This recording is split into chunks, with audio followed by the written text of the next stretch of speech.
This is the Internet's Worst Gaming Podcast. I'm Loki Jarson with a special guest today. Way back when, in episodes that don't exist anymore, we used to have a guest, my brother Nick. Well, now, today, we've got my other brother, Thomas, who likes to go by the internet name L0rd Masta. L0rd Masta? No ER? No ER.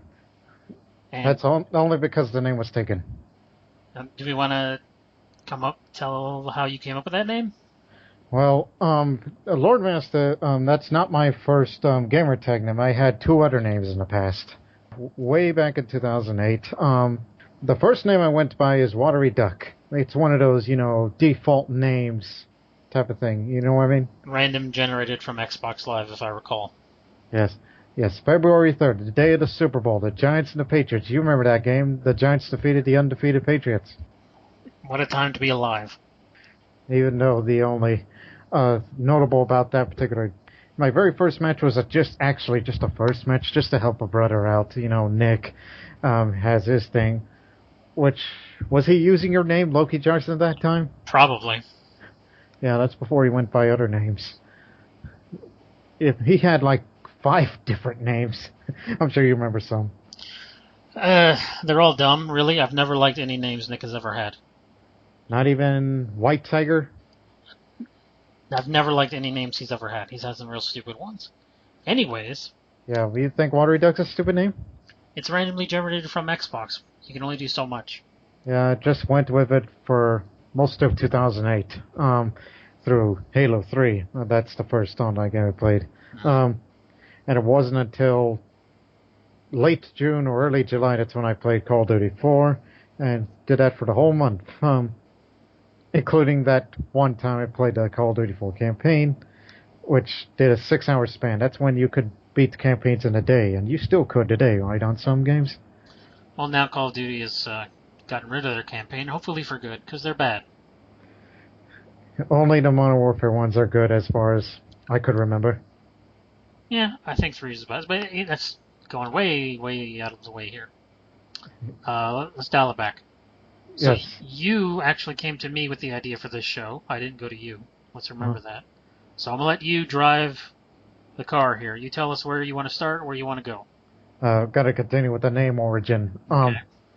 It wasn't until September of 2008 that's when I decided to change the name. And one of the driving reasons for that is when I was playing a match at Halo 3 at one point where some little punk, we should say, made fun of the name. Of course you could make anybody's fun name.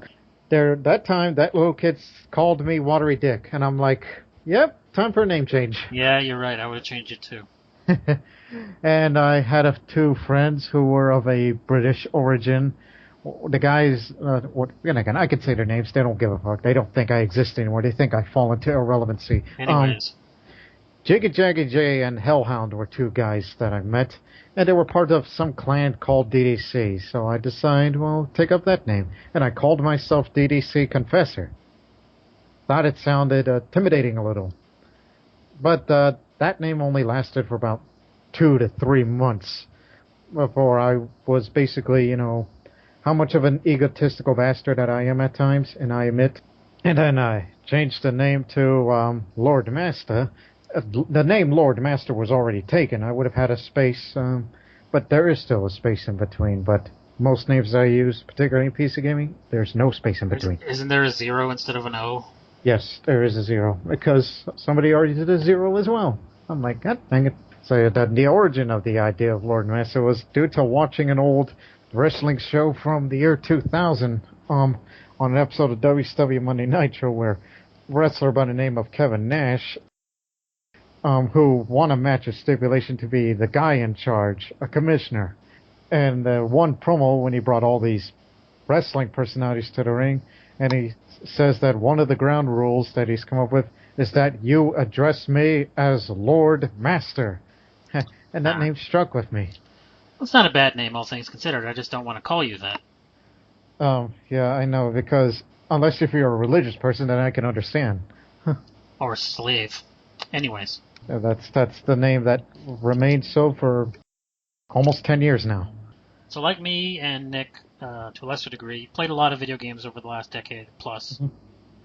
But you're more into PC gaming. In fact, you even have a YouTube channel, and I'll link somewhere in the description of this to it where you play a lot of PC games. Why do you play more? Do you think you play more PC than console? Because you do have like 5 console games. Currently, it's more console than PC game. I'm a bit on a hiatus on the PC, especially that I got a new computer now and I haven't got the recording devices that I usually record with back up yet. Mm-hmm. I'm still buying time. But now it's been more of console. Only for the sake of, well, recording clips just to later post them on the YouTube channel. And sometimes play with friends or talk to friends, which most of my friends tended to be a bit, bunch of jackasses, like everyone's expected. But as for the console, again, I only currently play about 3 games as of today. Skyrim, GTA, and Battlefield 1, most notably, as I'm wrapping up the final montage. I recorded, as of today, 20 minutes worth of footage, and I still need a few minutes more.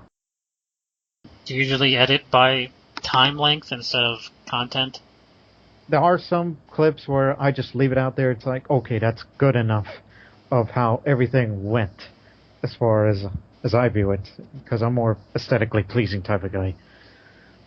But sometimes I just shorten it, just only for the good parts, and cut out the parts that are a bit long-winded. Especially Battlefield. Battlefield matches can last like an hour. 30 minutes average for a conquest. Now if you want an hour, oh boy, Operations, which I played one last night. And I never liked Operations simply because it took too long. I have a short attention span, as you know, and I can't stand to play one thing, especially a very slow Battlefield game like that. As opposed to Call of Duty. Call of Duty is very fast, Battlefield is very slow. Yeah, you have short attention span, whereas I'm the opposite. I'm more of a patient person. Many notable cases in first-person games, regardless which game it is, where I just have a large amount of patience for almost everything. I've told this story off-air. Tell the good people listening what you usually spend your time doing in Grand Theft Auto 5. The best way for me to make money, which currently I have $14.5 million as of current estimate, and also I'm level 625 as of this recording. 625, can you believe that? I've been having this character since November of 2014. That's almost 4 years. Yeah. How I make the most money was I have five large warehouses. And when you put 111 crates there and you were to sell them all, on average that's 2.2 million when you sell them all successfully. As long as you don't botch it by either you or your friends. How long does this take? If you are strictly dedicated to stack all the crates in all 5 warehouses, it could take you about a week or even less. I once did it on a record of 4 days. Morning, afternoon, all the way through 5 to 7 a.m., staying up all night. Back when I could do that, but I can't do that now. It sounds horrible, and I can't believe anyone would do that. I would be so ungodly bored. I don't think there is anybody that would actually do that. I feel like I'm one of the minority. But that's not the only way I make big money. There's also the motorcycle club businesses, where if you were to sell them all of it, all the cocaine, the meth, weed, and whatnot. In the video game, just so we're clear. Yes, in a video game. Where you could make about 2 million plus. Well, again, I usually do it on a public session alone, unless I have friends along. Most of the time I do this on my own. We've pretty much given up on Grand Theft Auto because everything is a pain in the ass and it takes forever. Yeah, and I can understand that, and I feel like I'm the only one who's loyal. All of my friends went off to do bigger and better things, like Fortnite. God. But I stayed. I remained loyal to the cause for Rich. And what's the other? You still play a lot of Skyrim many years after that's been released. And I mean, I did Skyrim back in the 360, and I couldn't finish that, and that was before we moved on to the Xbox One, and at the same time when PC gaming was king, which I'll get to the PC games and later in the show, individually, one by one. Now, Skyrim, as I did the Xbox One, I was a male Imperial. I did a first playthrough. I did a route of join the Legion, even though I stayed neutral most of the time. Like, you would just join the side immediately, like most people would on the side of the Civil War, before they do the main quest. Just get it over with, because it's bogs the game down. Yes, like we got to deal with this dragon threat and whatnot, but I chose to do the route of neutral, now give away those holdings, the towns, so to speak, the Imperial or Stormcloak control, make it look like I'm trying to do the Dayton Agreement sort of thing. And it's one of those peace agreements that ended the Bosnian War. But in Skyrim, just let me defeat Alduin and then I'll join the war, which I did the Legion because I'm an Imperial. Well, it doesn't really matter. They're both dicks. Yeah, they are. But currently in Skyrim, I'm doing the female Nord, where on the male Imperial, like when you do conversations, I do persuasion first. This one is the opposite. I'm a loud, proud patriot, soon to join Stormcloaks, where I do intimidation first. It's good that you're trying opposite things, because a lot of people, when they replay an RPG, will, be it Skyrim or whatever, will play the same thing again. Like, make the same decisions and use the same powers and skills and armor. Yeah, but then again, the difference of playing Imperial Nord, the only thing they have in common is they're not one for magic. I'm not much of a magic person in Skyrim. Whereas in the previous Elder Scrolls Oblivion, I actually cared more about the magic, even when I was an Imperial. Well, it's because in Oblivion you had a custom magic skill. You could make your own spells. You can't do that in Skyrim. Oh yes, the custom magic spells you could come up with, some of which are downright, if I can use the word, gimmicky. You should also mention that you can name the spells in addition to being able to create them. Yes, including creating potions, which most of the time, and I did this in my YouTube videos if you were to look up my Oblivion videos, especially the video, L0rd Milvan and the Super Rat. The first thing you see on the video are those potions that I made, which I use them as messages, like message in a bottle. Like I just say something insulting, or I could just create what I would like to think they're drugs, not like skooma or moon sugar. But like I just use, I don't know, restore fatigue, but it would also drain your magicka, and I would create a potion that I would name them cigarette. Or even drain your intelligence or whatnot by calling it crack. And I once stored a dozen potions full of crack in the tree stump, a hollowed out tree stump. Can we talk about that? How sometimes I've known in a lot of stories and a lot of videos in your channel, in a lot of games, you're just a straight up dickhead. Like, you were, in real life, a very nice, honest person. Yes, very honest. But in video games, you're a asshole. Big time. Why is that? No idea.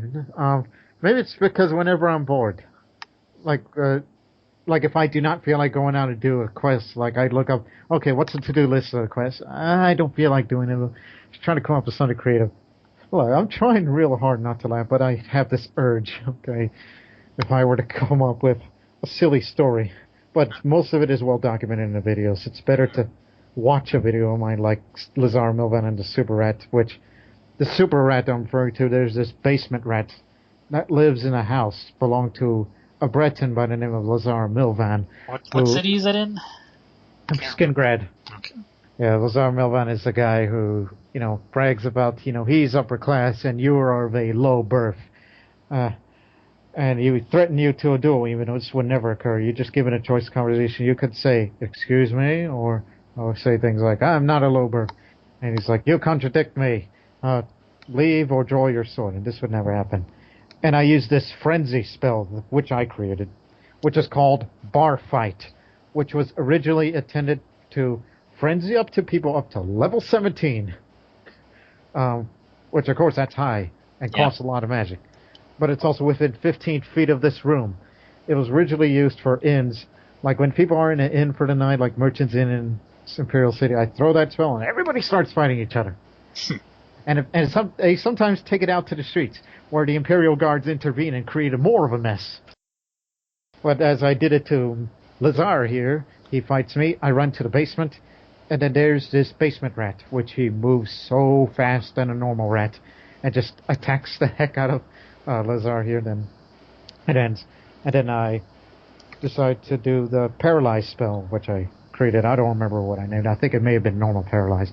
A Paralyze rat, and he starts attacking me, I just run around the house and I throw stuff at it. I didn't throw or shoot arrows at it. I don't want to damage it. I just try to make it entertaining. Like, just grab this here item and throw it down on the floor.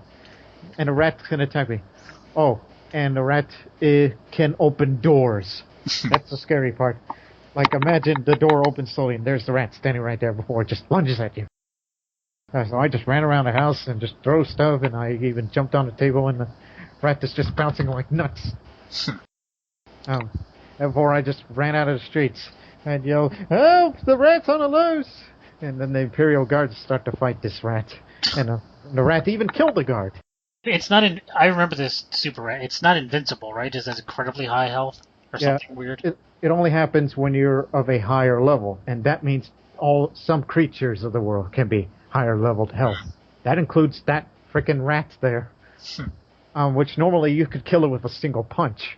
But no, that one could take a lot of abuse. And eventually, I killed a bunch of guards and ended that rat's life. That's the video. You gotta see it to believe. I've seen it a couple times. And you've seen, years ago. One more thing about the rat. Good. The basement rat was originally an experiment by those developers who created that game, and they thought the experiment was just, whatever, just leave. The rats are supposed to be out in the wild or dungeons. Well, this basement rat was left out. They forgot to delete that. And it was somehow super powered by moving so fast and have higher health if you happen to be higher level 2. There's a lot of weird things in Elder Scrolls games and Bethesda games in general. Some of the little videos you've made in like the Xbox dashboard and things you do in Oblivion and Skyrim, and I watch all those. I may not watch all the Battlefield ones, but I watch all the Elder Scrolls stuff. And sometimes you do some shit that I've never seen before, and I've played those games, I don't know, at this point not as much as you maybe, but a ton. And these glitches or dudes falling through floors or dudes flying, like stuff I've never ever seen. Including shooting that hawk up in the sky in Skyrim, where I shoot about a dozen arrows and that thing refuses to go down. It's probably not a real thing. It's just like background. Yeah. Even though I looked up other videos by other people on YouTube, which I rarely do because, again, I'm egotistical because I hardly watch anybody's videos unless I'm in them. Unless there's something that adds to my curiosity. What else is on your agenda? I'm gonna cut this discussion, obviously. Which discussion? This discussion of us having a discussion about what's next on the agenda. Okay. But remember, I saw you playing Red Dead before I started playing Red Dead. So, when was the last time you played Red Dead? That's got to be more than 5 years. A long-ass time. I know I did the Undead Nightmare stuff, and we played some, like, poker together, or Liar's Eyes, I can't remember. It's been a long time. Yeah, we did both. All the people who have been on this podcast, that is myself, Joe Stizzy, Rob, our other brother Nick, and you, I am the one who likes Red Dead Redemption the least. That's absolutely true. And that has nothing to do with the game. It's just I'm not a real big fan of cowboys. Western genre. I'm not. There are a couple of Western movies I like, but we've lived in Texas our entire lives, and I am fucking sick of cowboys, and I'm sick of horses, and I'm sick of cowboy hats, and I'm sick of country accents. So, no, I'm not really into Red Dead as much as everyone else. What made you intrigued by playing Red Dead first time, before I get into mine? Truthfully, it's so darn long ago, I don't remember. I got it on PS3, which means back then I really didn't care about it, because if I cared about a game, I would get it on the 360. Now it's like the opposite. If I really care about a game, I'm getting it on the PlayStation 4, not the Xbox One. I know I played GTA 4, and I've played previous Grand Theft Autos, so I knew the company. Yeah, Rockstar. Yeah, and so I was like, well, sure, why not? I just got it and did it and played it, and I was like, yep, that sure was a video game. Let's move on with our lives. It didn't stay with me like it stood with a lot of people, like you. Yeah, that one has a significant difference in my both personal life and life as a entertainer, gamer, whatever, creativity. Sure. Yeah, again, I saw you play Red Dead first. I didn't think much, but it wasn't until July 19th on 2011, which I can remember dates very well since I have this memory. And I played it was around 1 in the morning in that time. As a matter of fact, I would even dare, when that anniversary comes, I might play it at 1 in the morning just to relive that nostalgia once more. Do you normally play a lot of the campaign solo stuff, or do you go online? Oh, I always do campaign, actually, not online.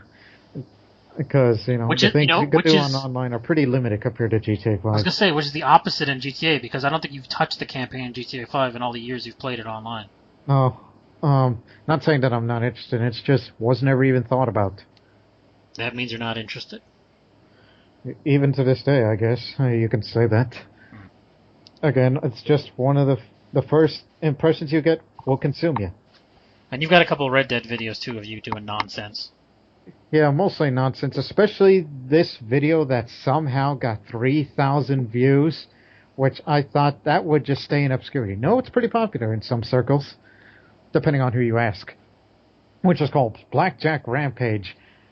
And there are plenty of Rampage videos where people just go out and kill for the sake of killing. Well, But go on. but I had my reason for it. Let's just say I got angry over a hand of blackjack, which I still play blackjack to this day in both Red Dead and the apps on the iPad. It was a 20-minute video where I just go out and kill people, or sometimes just do some silly shit, such as riding on the back of a wagon and just shoot two horses in the back of their heads and roll down the hill, runaway wagon, and then I just crash and just bump onto that wagon, and then as soon as I crawl out of the wagon, and then from out of nowhere a cougar attacks me. I remember one Red Dead video where you shoot your horse and you like fall through the ground and end up like in fucking Mexico or something ridiculous. Oh, that was from another video. It was glitched. I don't know how it got started, but it glitched. Where I'm flying, yes, I'm in Mexico. I'm flying with the horse, but it was moving frame by frame. But the only one that's not moving frame by frame is me, John Marston. And I just shoot that horse back in the head, and then everything went back to normal. And Marston says, he said something like, again, I don't remember the full line. He says, I'm sorry, I'm kind of crazy this time.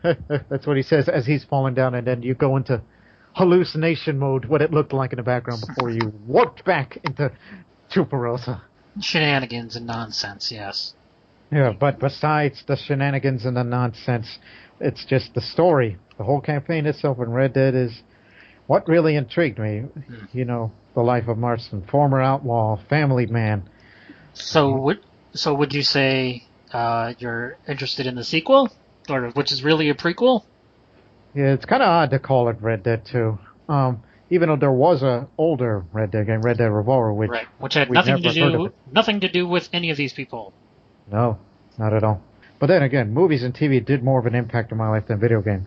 But if there's a video game that did make me an impact the most, would be Red Dead, as far as story perspective. Just one more story. Well, not really much a story, but a little detail about Red Dead before we talk a little bit about 2. Again, there are far too many things I've done that are considered dickish, such as push people to the ground. You do that a lot. Like they're standing near a river or on a platform. Or a goddamn train coming by, but it's kind of hard to do because they have to be on horseback. I sometimes push people off horses. But then again, the only thing that stands out for me of the ridiculous things, especially that happened in the Blackjack Rampage video of mine, and that is having a fist fight with a dog. Where like normally when you're in a fist fight with somebody, John Marston would just taunt, says like, "Come on, hit me." But he was saying that to the dog too. Like they even record on video, he's saying things like, "Hit me, god damn it!" as he's punching that dog, even though he's hitting air mostly. But you're like, yes, you're hitting air, but you do hear impacts of hitting that dog as it just tries to bark or bite at you. You sure you're a man, friend? That's what he also says to the dog. Yeah, that's just the thing that kind of stands out to me of what is most absurd regarding Red Dead with the funny stuff. What are you looking forward to most in the sequel? Are you going to play the online stuff? Probably do the round of campaign first before you think about online. Which the story, they say, takes place in 1899, so that's a couple of years before the events of Red Dead Redemption. Yeah. So this, like they say that 1911 was the end of the Old West, and this one is the twilight of it, I guess. Close to that. It's the beginning of the end of the Old West. Yes, the end of the beginning, as Churchill would say. Well, jeez. So yeah, definitely look forward to it. Again, it's many months ahead. Sure. That's October. Which of course there are little more other things that I would discuss that would come before this. I'm trying to think of a good segue for this. Although the next thing I would talk about is Battlefield 1, but I would go back to Battlefield history a little. The first Battlefield I played was Battlefield 1943. You know, that was a little free arcade thing that was on the 360. I don't remember that at all. Yeah. I mean, you played Bad Company. That was your first Battlefield. Yeah, and I wasn't, honestly, the first Bad Company, whenever the hell that was, 2006, 2007, frankly wasn't all that impressed by it, and I didn't play any of the online stuff. It wasn't until I played Bad Company 2 that I really got into the multiplayer, and that led to Battlefield 3 and Battlefield 4 and then 1, although it's really waned for me, and I frankly could give a rat's ass about Battlefield 5 anymore. I'm kind of over military shooters. Even like Call of Duty, I used to play a ton of Call of Duty. Now I'm just like, I think you've satisfied your bloodlust. No, it's not even that. It's they're so competitive. You know, as someone who still plays Battlefield 1, it's still an incredibly competitive game. And there's people at the top, people who are really good, and then people who are not any good. And if you're not any good, you probably shouldn't still be playing, because if you're not good by now, you're never going to get there. All right, I understand your piece. Yeah, 43 was the first Battlefield I played. That was back in 2010, and then I later played Bad Company 2, which I think I did play the beta of it. I remember Nick and his friends played the beta, but I don't think Nick was ever committed to Battlefield games at that time. He was more of a Call of Duty person. Yeah. And Halo at times. You're one or the other, really. Yeah. And the reason why I played the Battlefield games, this was due to the response of, you remember when Call of Duty Modern Warfare 2 first came out, of how flawed it was before they later fixed it? Broke ass, yes. Yeah, that was one of the driving reasons why I went to Battlefield. Not to mention, this was during a time where I was striving for realism. I was looking for more realistic games, and Battlefield seemed to be the cream of the crop at that time. So I spent a great deal of time in Bad Company 2 throughout 2010 and 2011. I still play Call of Duty games because, it's... And not to forget the earlier 2008 Call of Duty World at War, which that one to me is my favorite of the Call of Duty games out of all of them. Well, you're a big history nerd. Yes, back in the Battlefield, and in 2011, Battlefield 3 came, and they had it even more destructible environments. And yet, in some parts of the map, they aren't as destructible as the Bad Company 2 ones, with the buildings collapsing. Yeah, I remember that for sure.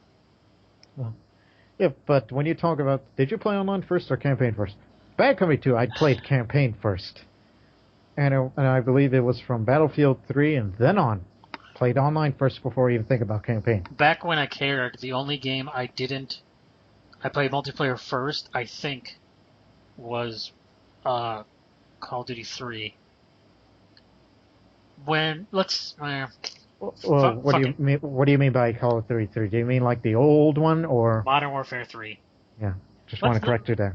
You've told stories. Let me tell a little story here. Mm-hmm. Back in the 360 days, my brother Nick and Rob and Stizzy and some other bunch of their friends played a lot of Call of Duty, like a fuck ton. That's all they played. That's how we all met. Modern Warfare, Modern Warfare 2, and Modern Warfare 3, and a little bit of Black Ops here and there.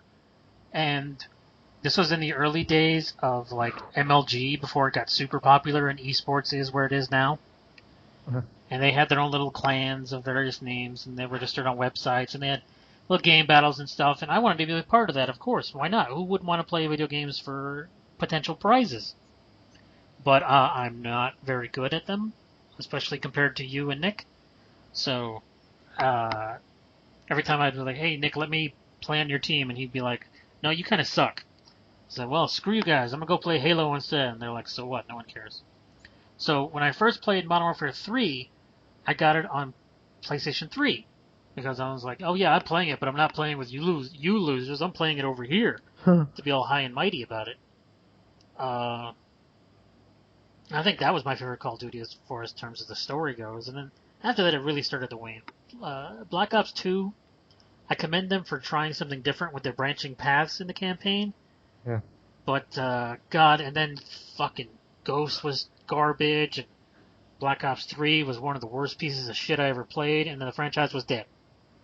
Battlefield's problem is just fatigue of these matches take a long time, and again, I'm not really great at first-person shooters online, so I'm just like, I'd rather just play something else. The last campaign I played was Black Ops 2, which I thought I enjoyed it. I did beat it in a single day, but the multiplayer was still memorable. And this was during the time, and this is concurrent to Battlefield 3 at that time. That's when I started doing these montage videos, which my brother Nick arranged, which he used the laptop to record through the TV. Mm-hmm. And he added all these copyrighted songs, which I wouldn't do that anymore if I were doing a montage. Matter of fact, any montage I upload today will not have music in it. And yet I get spam comments about, hey, add this, music that's not copyrighted and totally original. And I'm like, no thanks, because I have other things to do. As someone who does audio editing is a pain in the ass. The editing for this episode is going to be a fucking nightmare. So the more work you have to give yourself when you're uploading your videos, the worse your video is going to be. So just say, fuck that, and stick in-game audio. If people don't want to watch it, people don't got to watch it. If you don't like this episode, fuck you. Who would that audience be? I don't know. Fuck them. Who cares? I don't think about that. It could be my friends. That's the difference. This is, number one, this is my show. Number two, the difference between you and me is I don't give a fuck about my audience. Whereas I do at times. At times, but yet when it comes... I want to move on. I'm going to push this onto PC. But you mostly, when you're recording now, instead of just clips from Battlefield or GTA or whatever, you do a lot of PC stuff. Yes, that's in addition of the PC stuff. But when I record PC gaming, and this later had to extend to the Xbox games, because back in the Xbox One, so to speak, for the current games that I play and record, through the Upload Studio, yes, you can mix and match those videos together and try to put them as one, and you upload them through YouTube. They deleted the upload feature on the YouTube app on the Xbox, and I'm like, well, where the hell am I going to do it now? I'll do it at OneDrive, where I have to, again, I put them together here in the Upload Studio, and send them to PC, download it off the PC, edit there to put them as one, then upload to YouTube. It's a lot of steps. Yeah, again, pain in the ass. And I've been doing this for years, so it's pretty much like another day in the office for me. And I've had this YouTube channel since January 16th of 2013. So I've been doing this for 5 years. What PC games do you mostly play and record? My best known work as far as popularity goes is Project Reality. What is that? Explain. Oh, I know. Obviously, I know the answers to all these questions, but I'm still going to ask you. What is that? I discovered Project Reality, which is a modification of Battlefield 2. Not Bad Company 2, but Battlefield 2, number 2. That's dated back in 2005. And a Project Reality mod are these modifications by a group of people of a dedicated community, which they're still there today, still updating to this day, where they wanted to make it more realistic, and as the years passed, they added factions where you could play many sides, such as U.S., U.K., China, Russia, the fictional Middle Eastern Coalition, which is a leftover from Battlefield 2, but they chose to remain it so. And most recently, they added Poland as a faction. But I haven't played as them yet, because I haven't played Project Reality since November. But it's not like normal team deathmatch either. It's weird objective based. Yes, they're two game modes, sometimes three for a rare occasion. There's AAS, that's how it's spelled, Assault and Secure. It's like Conquest, but once you hold that objective, like you gotta take the objective, neutralize it, and then it's yours. It may sound like Conquest to you Battlefield people out there. But as far as the realism part, they made it realistic on the damage as well as squad communication, which is the most important feature. They have two different forms of communication. One is squad chat, where you can talk to your squad mates no matter where they are, and the other is the local chat, where you can talk at a limited range around you, and they can hear you. And the voice tends to drown out the further away you go. You understand that concept, right? Sure. And plus, for the vehicles, especially for armored vehicles, and lesser extent aircraft, unless it's single-seated, that one's got to require some teamwork. One's the driver, the other does the gunning. Which is something that a person like you wouldn't want to do. Wouldn't have the patience. Man, just thinking about it makes me a little upset. It's like, fuck, that's so much work in a video game. You're supposed to have fun.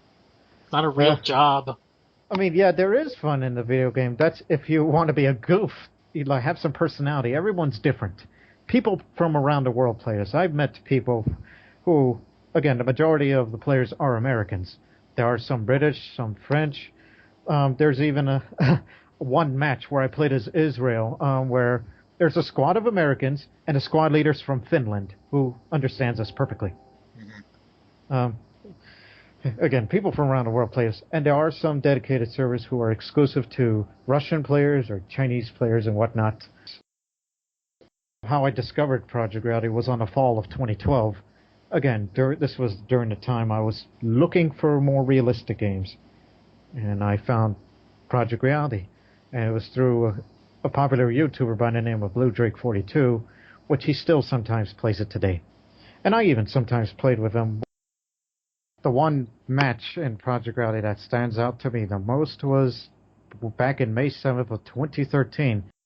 Was the day of the Battle of the Falklands. Not real-life history, we're referring to the 1982 Falklands War, but rather it's a match that took place in that time period. But you're not all familiar with the Falklands War between the United Kingdom and Argentina, do you? Not really. I'm a military guy, military historian nerd, but of like European military history. Not to mention it's at two islands that's way down south in the Atlantic. Yep, almost in Antarctica. Yeah, 400 miles east of Argentina. Yeah.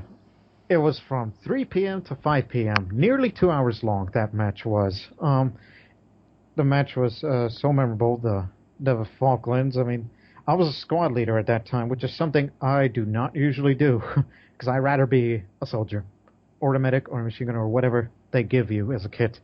Which, matter of fact, it's only your free will to choose your kits. It just depends on the squad leader tells you, it's like, hey, I want you to be a medic, and I need this guy to be my machine gunner. That sort of thing.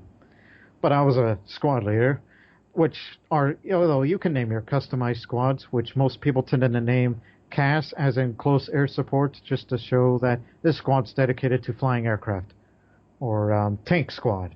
I mean, you get it, right? I don't understand. Yeah, my squad, which is an infantry squad anyhow, I named it Laser Wolf.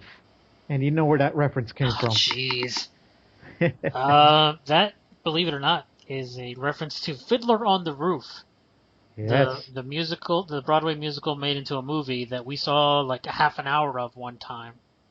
And there's a character in it called like L0rd Wolf or something. It's not spelled like it sounds, but to us it sounded like Laser Wolf. So forever that character is known as Laser Wolf. Yeah, I made that squad name just to make it sound unique, and people would come in. And then you sang, "If I Was a Rich Man, yabba dabba doo." I sometimes say that to myself, but now in GTA, I'm a rich man. $14 million richer. And at one point had $41 million. Now get back to the story of the Falklands.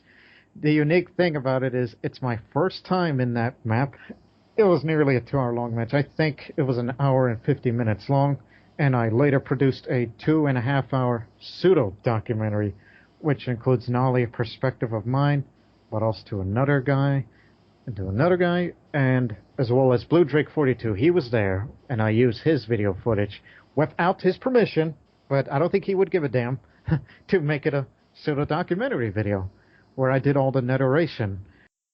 It's what I would call, it's based on a true but fictional story. not aimed to reflect history. It was a fictional story that really happened.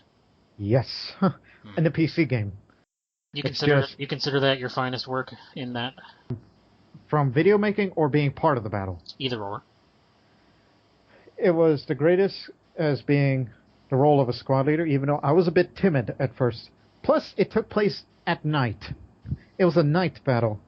There are hardly any lights. The only source of light are some of the lights that are on the settlements or the muzzle flashes of the guns. The rest of it is just nearly pitch dark. And you can't turn on the headlights on the trucks either, because you don't want to give your position away. Again, this sounds like such a pain in the ass. I can't believe you have the patience to play this crap. Yeah, not to mention the rough terrain in the Falklands. There are no trees. It's all plains, tall rocks, mountains, and an occasional snow shower or two. Intolerable conditions. Much like the real-life Falklands War that happened in '82, if you were to tell a veteran that. I never had a kill in that entire match. I never did. Even though I was armed with a submachine gun, which was unsuitable for open terrain like that. But the reason why I was ranked number one on the British team was largely contributing through building forward outposts, which are spawn beacons to you people. Spawn beacons, because you can't spawn on flags. You either spawn home base, or wait for somebody to build a forward outpost, or wait for a squad leader to drop his rally point if two of your squad members are with you, as long as there are no enemies around you nearby. Never had a kill, got the highest score, and I was pretty much happy with it.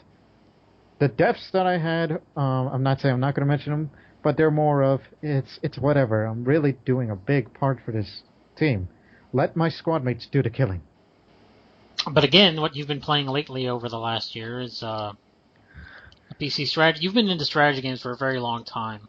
Yes, from way back when, yeah. Yeah, way back in 2004 when I first got my own PC. And I don't know if you made me or I volunteered, but got me to play Rise of Nations. Yeah, and later the expansion pack Thrones and Patriots. Which to this date is the only strategy game I've ever completed. And I can't say I enjoyed any of it because I find strategy games incredibly slow and boring.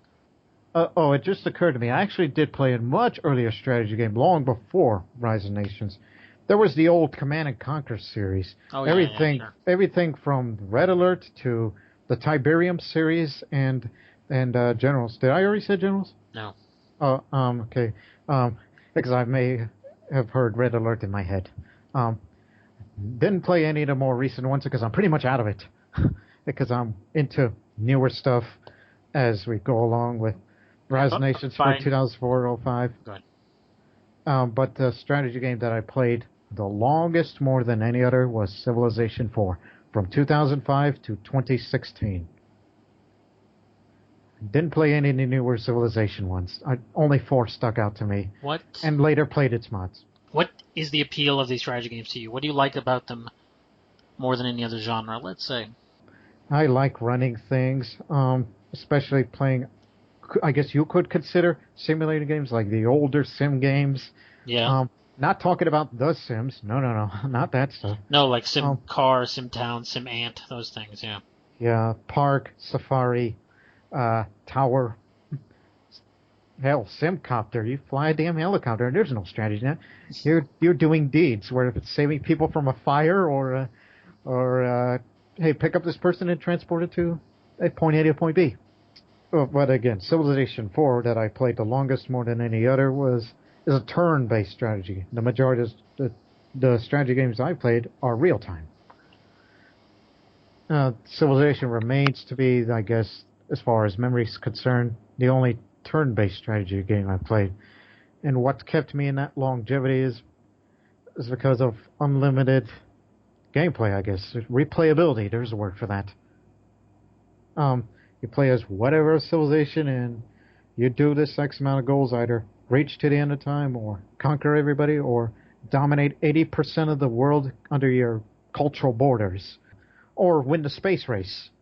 You know, this is the first time in show history that we've ever actually talked strategy games because I don't play them, Rob and Stacey don't play them. It's just not our thing. Yeah, I don't think they have the patience for it. The only strategy game, turn-based strategy game I'm interested in is chess.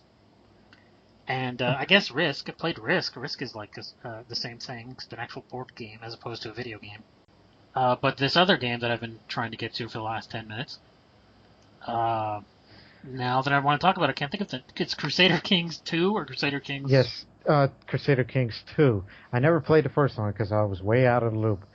I did not discover Crusader Kings 2 at around 2016, October of 2016, when I was watching a YouTuber by the name of Taconic, who was one of the members of the famous Shack Tack group, who often play Arma, and the most famous guy being Dyslexy.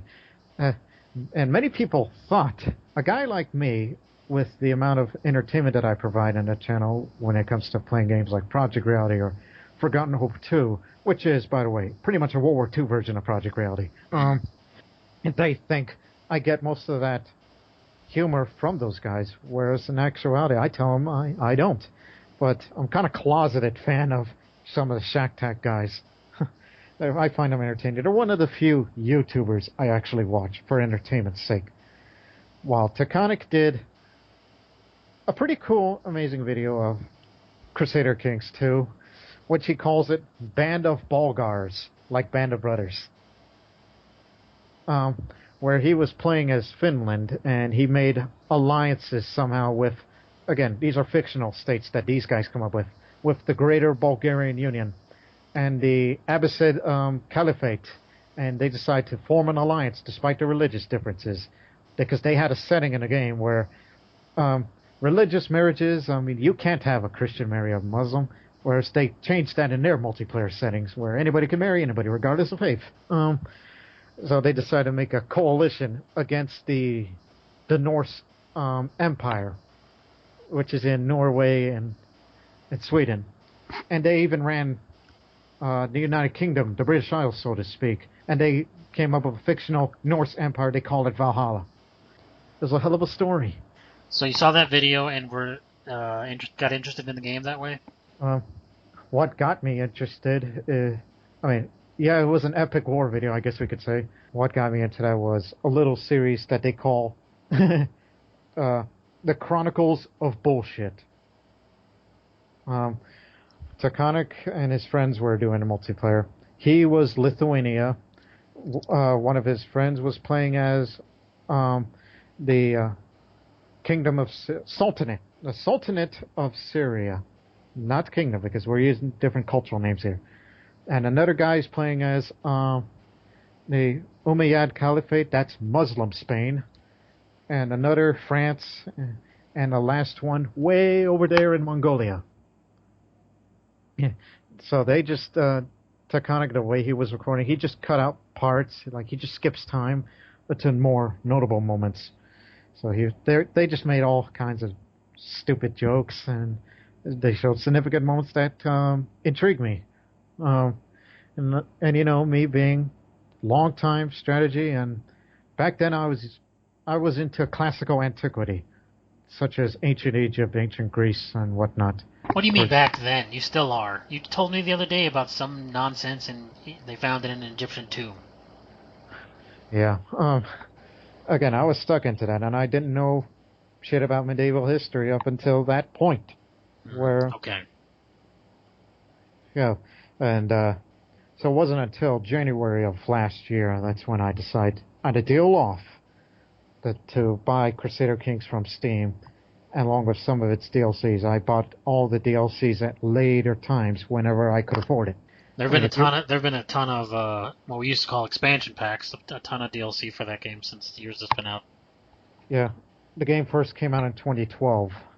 As I played along and learned a lot about running a kingdom, again, the goals of Crusader Kings is you just set your own goals for whatever you like, as long as you get up the high score to the more relevant dynasties in that time.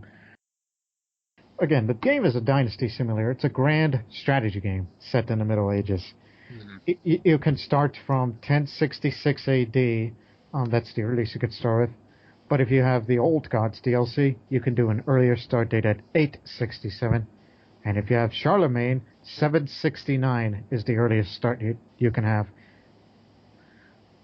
And that's the one I usually start at. I usually start at the earliest.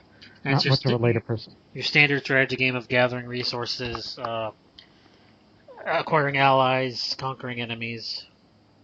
There are no gathering resources, actually. No. Although there is such thing as income, monetary income in your treasury. Tribute. Sometimes tribute. In wars, if you were defending your country from an attacking country, whether it's holy war or territory or even pagan invasions. And if you win the defensive war, then they'll pay war reparations to you. Whether if it's like that one time when I beat the Vikings out of Finland, a different gameplay, not related to the video I referred earlier. They gave me 30 gold for war reparation. Because they're not a feudal kingdom. They're tribal, like me. You can play as a merchant republic like Venice or Genoa if you have the Republic DLC. In addition, all non-Christian characters are unplayable without the purchase of the DLCs that unlocks them, such as Muslims, pagans, Jews, Hindus, Buddhists, Taoists, and Zoroastrians. Non-Catholic Christian players are playable, however, such as Orthodoxy, Miaphysite or Nestorian, as well as its heresies, which can only happen if the religion's moral authority is low for whatever reason. When I played Crusader Kings, I never thought about making a video compared to what everybody else does now, until some more ridiculous events keep happening. I'm like, you know what, I'll do a series for once. First one I did was called The Vukovic Tales, 30-episode series on my YouTube channel. It's in a playlist where I play as this fictional Serbian dynasty called Vukovic, which the first ruler was a witch, an evil woman who ran Bosnia, who was a member of the devil worshipping society, and I did all these evil, ridiculous things, and that's who we're all descended from. I did not start recording the series till we reached 1215 AD, right around the Mongol era, which the Mongols never came here. The reason why I recorded that series is because the gameplay got so screwed up. Slavic pagans, one of the pagan faiths you could play as, reformed their faith.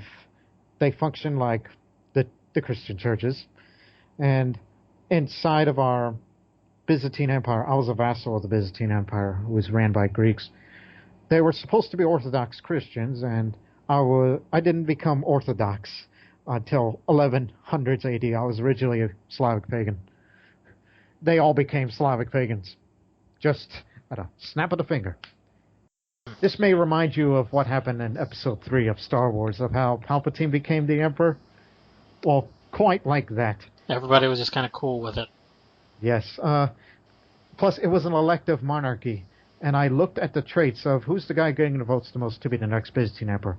I was allowed to vote too, because I was a vassal to them. So I see this guy who's going to win this vote as soon as the old emperor, or Basilius in Greek, dies. He says sympathy for pagans. I'm like, wait a minute, this guy's secret pagan. No, don't vote for him. I try to change votes, like get these people to buy favors and make them vote, or do it dirty way and assassinate them. And as we got rid of that Basilius, and this next one doesn't have sympathy for pagans trait, well, clearly I was wrong. He was a secret Slavic pagan, and he revealed himself. Nearly all of his vassals became Slavic pagans. And my response to him was, okay, I will become a pagan, but I'll become secretly Orthodox and form a secret Orthodox society so we can reach out to everybody within to not turn their backs against Christ, but to join back with us. It lasted a couple of decades before everybody went back to being Orthodox. And then it became back and forth. Like on a certain ruler, everyone's pagan again, and then later Orthodox. And there was even this Shia jihad against the Byzantine Empire, and I had to help out, which it turned out to be like World War I scenario in terms of how stationary it was. It lasted 12 years, and we were able to beat them by making them calling off, making them think it's not working. We're not winning or we're losing. It's just stagnant. And then I fought for independence against the Byzantines, and I won. And then I play as this, not emperor, king, who who would later become an emperor as I expand territory, who was born Serbian Orthodox, but for some reason was raised in Florence, Italy. And he was raised as an Italian and a Jew. He's the literal merchant of Venice. Yeah. And I became this ruler. Again, this is what happens when you die. You become this character when you die. When you die of whatever reason. Mostly old age, which they call a natural death. Sometimes you could get killed in battle or through sickness. Or, by whatever reason, you sacrifice yourself to the gods, if you're a pagan. Yeah, some would think it's kind of like Game of Thrones, but I saw this one post on Twitter where they said, they added pictures. Game of Thrones book plus The Sims equals Crusader Kings. That sounds about right, yeah. Yeah, many people said, truth. Yeah. I've never played it, but from the stories you're telling me, it was like, yeah, there's a lot of, like, politics in this game, and a lot of religiosity and emperorship and having heirs with things and people you probably shouldn't have heirs with, and electing certain kinds of governments, and you can do the not Charlemagne. What was that guy's name who gave the horse senator? Caligula. Yeah, you can go the Caligula route of making your horse do a lot of things. Can you tell the horse story? The most recent horse story that happened was at another playthrough that I did, which had 88 episodes of, which is called Sanula Tovic, which is a Croatian dynasty that is fictional, where I was originally a Slavic pagan, then briefly Manichaean. I was thinking about going Catholic, but no, I chose a completely different route by introducing Manichaeanism and later Zoroastrianism, which not many people have heard that religion because it's obscure. Which, if I were to tell you what Zoroastrianism is to any of you people out there not familiar with it, let me use it in short gaming terms. It's a religion of people who worship fire, and we allow incest marriages for our children. Now, this horse story, and this is concurrent with, again, the incest part, because I was married to my sister wife at that time as I was running an empire of Croatia, which spans from Germany as far south as Egypt, and then as far west as Morocco, and as far east as Persia. The horse came onto the scene from a previous empress. Many of my dynasty rulers in history were women. In that day, it's like, that's kind of frowned upon. But I changed women's laws to full status where they wouldn't look at it that way. And women can rule or command troops. This lunatic empress introduced a horse by the name of Glitterhoof, who became a chancellor of our realm. And then we later turned that horse to our Molbad, Zoroastrian word for priest. So just try to picture a horse wearing a robe and a white hat. And then I became this emperor, Branimir, that was his name. When one of my best friends died, and this event popped up where, let's drink in his name of his honor, he wouldn't want to see me cry. And I drank my sorrows away. I'm like, oh, L0rd Masta, Zoroastrian god, why did you take him away from me? I became a drunkard. And then this event came up. And mind you, I'm not a lunatic. Never was in this character. This happens to women, if you're a male. This guy, or girl, I should say, is getting fancy of you. It's like, hey, you want to go to the bedchamber and give her a good tumble? Sure. And then if you give her a tumble, and you'll be like, it's great to be the emperor. But this is a horse that's doing that to me. The horse is getting fancy of me. So I chose, I'm like, you know what, screw it. I chose that path. I gave that horse a tumble. I never impregnated a horse because, well, you know. So the horse became my lover, Glitterhoof. And I had a court physician who is another horse named Horse MD, who gives me treatments for whatever that sickens me. Maybe he could give you a hairbrush if you're sick. That's what a horse would do to you. Yeah, there was even a moment where my sister wife, which we were able to produce children, none of them born inbred, thank Ormazd. Nobody was born inbred. the sister wife confronted that horse, and she basically ranted that horse. It's like, hey, you stay away from my brother husband. Break off this little affair. And a horse doesn't talk. Obviously. But there are some cases when text events pop up, and if it involves your character, and if it's a horse, it does speak like it's English. I think I will add another horse story. That one's even funnier than that love affair. So we ended that love affair with a horse because of my wife confronted it. And during the recording, I said, I love that horse. Horse MD, as I mentioned earlier. Yes. There was a separate video I did, and this was considered a prequel to the Vukovich tales. I was King Nikola, the hunter, who reached the age of 90, which is the oldest non-immortal character I played at that point. Yes, you can be immortal to the game. It does take you to a complex chain event. I had abdominal pains, because I'm old, Mm. Gave me a hairbrush treatment, even fixed me up a bag of oats, and later I became incapable, which he gave me a swift kick to the chest as treatment.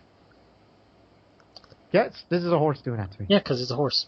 And this is the same horse who spoke to me, and this is before I got sick, that said, again, we have a hospital here in Belgrade, the capital of Serbia, where it's like, hey, I want to visit this hospital and do some research on advancement in medical studies. He wants money for it. Yes, this is a horse talking to me in my head. And I said, sure. I gave him the money, and it went away. I'm like, these people are never going to buy him. He's a horse. And guess what? The horse came back as a renowned physician. I'm like, are these people nuts too? It's such a silly game for what the context is. Taconic described it as a terrible game for terrible people. I don't know about that. I think Call of Duty is a terrible game for terrible people. In what way? It's poorly made and only assholes play it. Crusader Kings, from all the stories you've told me, seems like a game of... It's a strategy game that does not take itself seriously as opposed to a lot of the other ones. Another thing you brought to me when you came to me with the idea for the show is the last episode, well... 2 episodes. Not chronologically, but an episode that you heard Susie and I do when we did our Not Quite a Reboot episode. I had talked about a thing I'd seen on Twitter about movies that had influenced you, and more in games that had influenced you or impacted your life in a meaningful way. And I kept it to 4, because that's what the thing was on Twitter. And you came up with how many for your list of games that influenced or inspired you? 10. Cripes. Yeah, but I'll rapid fire through these real quick. I just want to get your, you understand? Go ahead.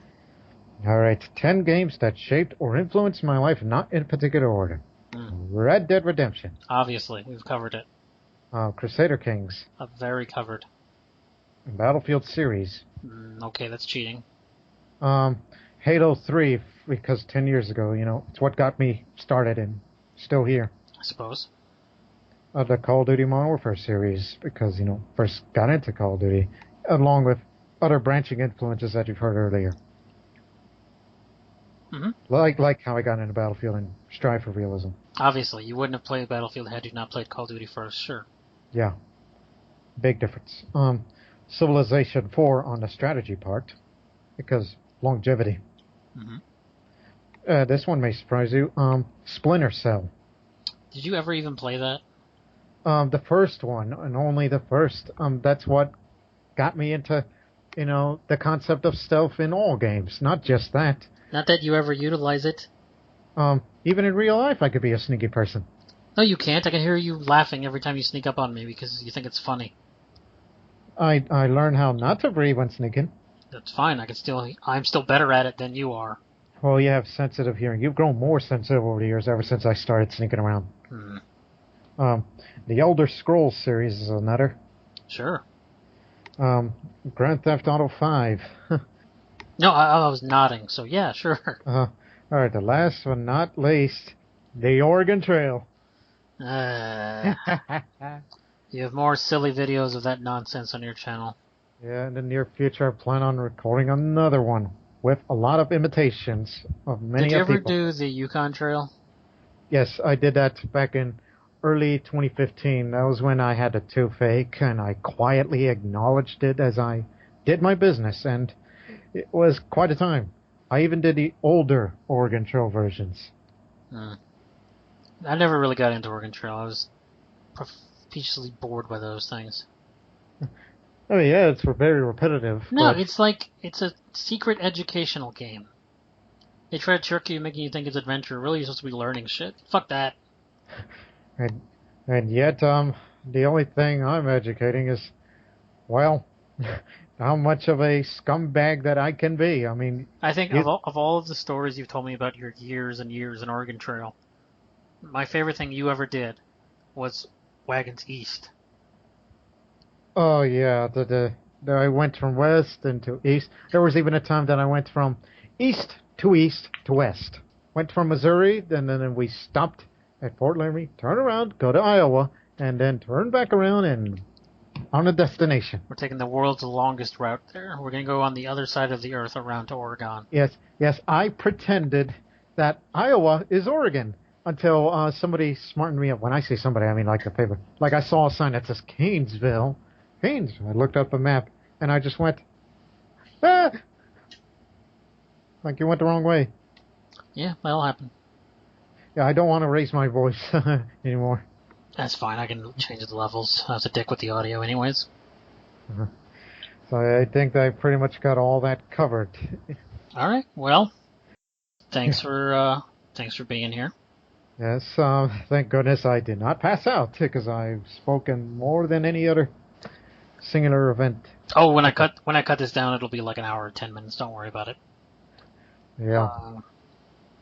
Thank goodness I'm still alive to tell about it. Fine, just drink some water. Mm-hmm. Thanks for listening, everyone. Say goodbye, Thomas. I didn't mean drink water right now. All right, just be sure to check me out at the L0rd Masta channel. That's L0rd Masta with a 0, RD, no space in between, MASTA. That's where you can find me on the YouTube channel. I'll put a link in the description, probably. All right, thank you.